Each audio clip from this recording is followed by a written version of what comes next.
FM end 100.6 megahertz पर यह है विविध भारती का नागपुर केंद्र। रात के 8:42 हुए हैं। श्रोताओं, अब सुनिए मराठी में मुख्य समाचार। आकाशवाणी नागपूर, नेहा क्षीरसागर आपल्याला ठळक बातम्या देत आहे। विद्यार्थ्यांमध्ये वैज्ञानिक दृष्टिकोन रुजावा आणि त्यांना जागतिक दर्जाच्या संशोधन संस्थांचा प्रत्यक्ष अनुभव मिळावा यासाठी शालेय शिक्षण राज्यमंत्री डॉक्टर पंकज भोयर यांनी प्रयत्न करून पाठपुरावा केलेल्या मुख्यमंत्री विद्यार्थी विज्ञान वारी या अभिनव उपक्रमाचा शासन निर्णय जारी करण्यात आला आहे। या निर्णयामुळे राज्यातील ग्रामीण व शहरी भागातील गुणवंत विद्यार्थ्यांचा अमेरिकेतील नासा आणि भारतातील इस्रो या नामवंत संस्थांना भेट देण्याची संधी मिळणार आहे। यामध्ये सर्वसाधारण, दिव्यांग आणि आदिवासी अशा सर्व गटांतील विद्यार्थ्यांचा समावेश असून राज्य, जिल्हा तसंच तालुका स्तरावरील विद्यार्थ्यांच्या विविध ठिकाणच्या भेटीसाठी येणाऱ्या खर्चाला शासन निर्णयाद्वारे मान्यता देण्यात आली आहे।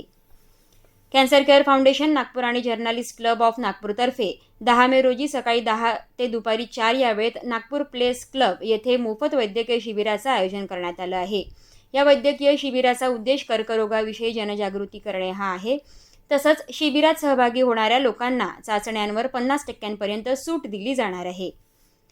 बौद्ध पक्षीय धम्म फाउंडेशन आणि नागपूर बुद्धिस्ट असोसिएशन यांच्या संयुक्त विद्यमानं देशपांडे सभागृह, सिव्हिल लाईन्स इथं शनिवार 9 मे रोजी सायंकाळी 6 ते 8 या वेळेत बुद्ध वचनांचा स्त्री आयाम, तर्कसंवाद आणि परित्त देसना या समारोहाचं आयोजन करण्यात आलं आहे।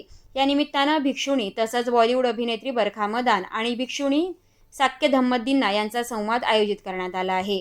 जनतेनं या समारोहात अधिकाधिक संख्येने उपस्थित व्हावं असं आवाहन नागपूर बुद्धिस्ट असोसिएशनचे अमन कांबळे यांनी केलं आहे।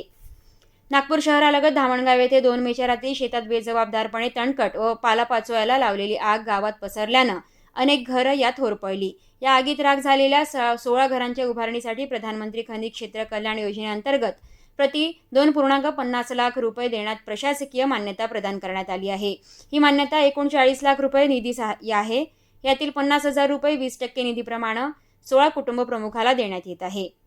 नागपूर महानगरपालिकेतर्फे राज्य सरकारकडून प्राप्त विशेष अनुदानातून प्रभाग 12 मध्ये अमरावती रोड ते आंतरराष्ट्रीय कृषी कन्व्हेन्शन सेंटर, वायुसेना gate, Dabha road, ring road बांधण्यात येणाऱ्या सिमेंटच्या रस्त्याचं भूमिपूजन केंद्रीय परिवहन मंत्री नितीन गडकरी यांच्या हस्ते वायुसेना चौक, दाभा रोड येथे करण्यात आलं।